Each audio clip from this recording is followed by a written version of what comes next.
There's two that come to mind. One being seeing TJ Warren score 40 plus in back-to-back games. The other is probably the most memorable was when we went to the Sweet 16. We beat Villanova and then LSU. That was, just a powerful experience. Like we didn't win the national championship, but felt like we were on top of the world. When we came back to Raleigh, the whole parking lot at the Dale Center was full of people. I mean, it was unbelievable. And just, the energy that was around that, and then just being able to be a part of those games and witness them. That was probably the greatest memory I've had, while in my time being a manager. Ryan? Yeah, I'll say two as well. One of them is when we beat Arizona. It was my junior year, and the thing about that win, obviously, it was a big win for state as a program.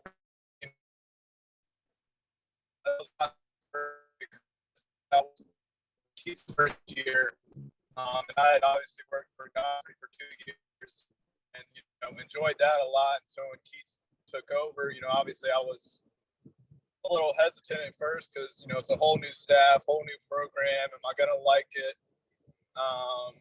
And I loved the staff and players, and then got along with everybody. And then obviously when it came time to play the games, that was a game early in the season, and just to be a part of that, watching the coaches be active, the players really buy in and get that win. It was a huge win. And then that same year we beat Carolina in the Dean Dome, and there's no better feeling than that. Walking across the floor after beating UNC, that's the best feeling ever as a Carolina hater that I am. And then get back to campus and celebrating with the students and everybody. It was a good time. AP? I know you asked for one, but I got three. I'll make it quick. I won't make it last too long. But please go in depth, my man. My first year as a manager, this was Coach Keats' second year. We played Clemson. I can't remember what it was, but it was under a minute, and we were probably down 8. I was in the back. I was in Coach's locker room at his desk coding the game, and there was 30 seconds left. We were mounting a comeback. I actually think this is the game Tanner came in at halftime and just started complaining to me. And I was like, Tanner, get out of my face. Like, I can't do this right now. Like, we're losing. I get it. But this was the game. I was like, man, I'm not coding anymore. Like, I'm going to watch the game. And we mounted that comeback. Clemson kept missing free throws after free throws. They missed one, getting a rebound. CJ Bryce is coming down the floor. Braxton's circling around at the top of the key, pitches it to him, and he hits a shot. And then we all went crazy. Me and Tanner were jumping up and down, and I pushed him as hard as I could, and he fell into the ball rack, and his face went from happy to mad at me in like a split second. I was like, man, forget you. I'm going to enjoy this.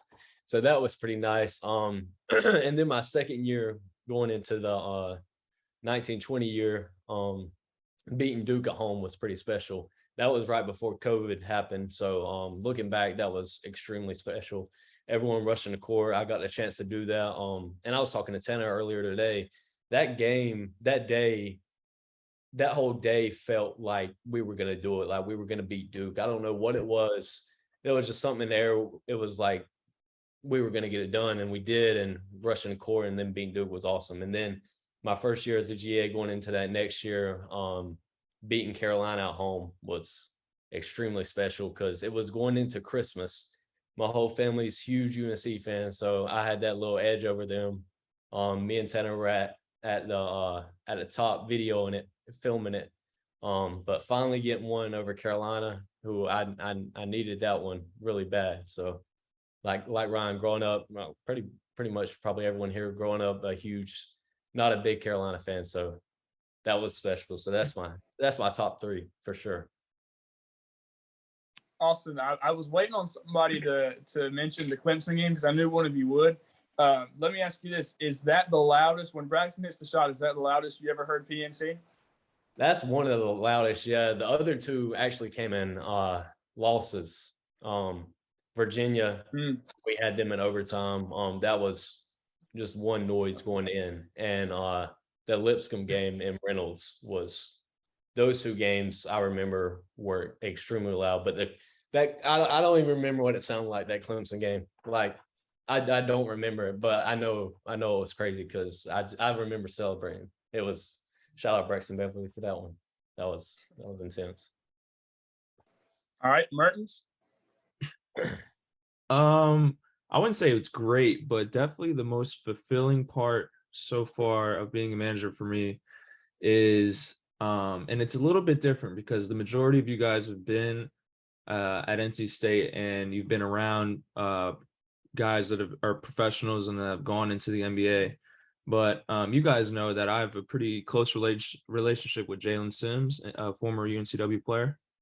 And this summer, he's got a chance to play in the summer league for the Toronto Raptors, and he has a shot to make an NBA roster.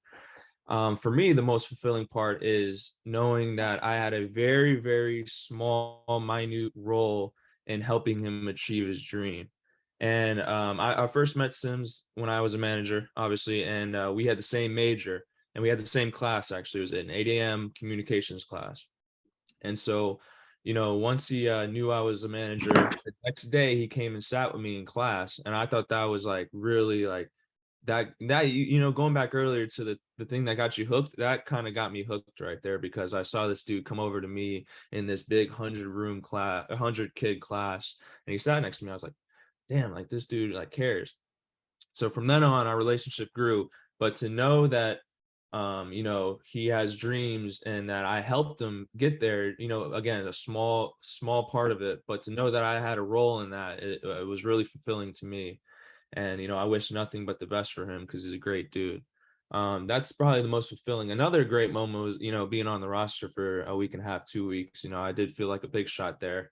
Definitely got some clout, but being a manager has helped me, and I think it's helped a lot of other people too, and that's definitely the most fulfilling. TB? I think for me, all the, I've been to the NCAA tournament twice, won 2 CAA regular season titles, all that stuff's nice. But for me, I think it's actually more of off the court stuff.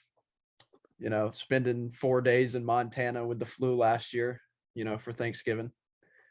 Me and you, Caegan, sitting there watching NC State and UNC play football, while we were sitting in the hotel. That was, stuff like that. Or Ubering to a game in Notre Dame because a player missed the bus. Running across the airport to make connections. Just little things like that. Those are things that I take away. Spence, you wanna take this one? Like, you want me to tell my best moment? Your great moment, your best moment. Yes, sir.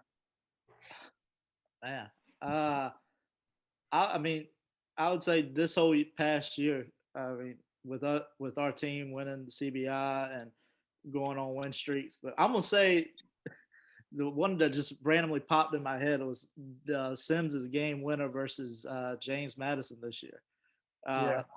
I was hoping you'd say that. I have the video on my phone of running onto the court, and then I just stop in the middle of the court, and I'm like, the chain, because everybody knows the toughness chain. The chain. Our responsibility was to get that to coach, or give it to Hunt after every game, and he would give it to coach, and coach would give it out. But I was like, the chain is in the crate. You got to stop what you're doing and get the chain, and we can celebrate afterwards. And I think I literally just stopped, ran around, knocked over a chair to get the chain, and ran to the locker room. Everybody was on the court celebrating. Everybody knows me and Jack, we went through the downs of UNCW basketball. So just this year was incredible to be a part of. Yeah. I'll never forget. Every time I watch that JMU film, I think I see you, and it's so funny. You watch that ball just woo. But if you look at the bottom of your screen, there's Spence. You start running like as soon as it leaves his hands. I mean, did you think it was good? Yeah, I told Trav when we got a timeout, I was like, Sims is gonna knock this down. And don't ask me why I was talking to assistant coach in the biggest play of the game. Don't ask me why I was close enough to talk to him, but I remember telling him that.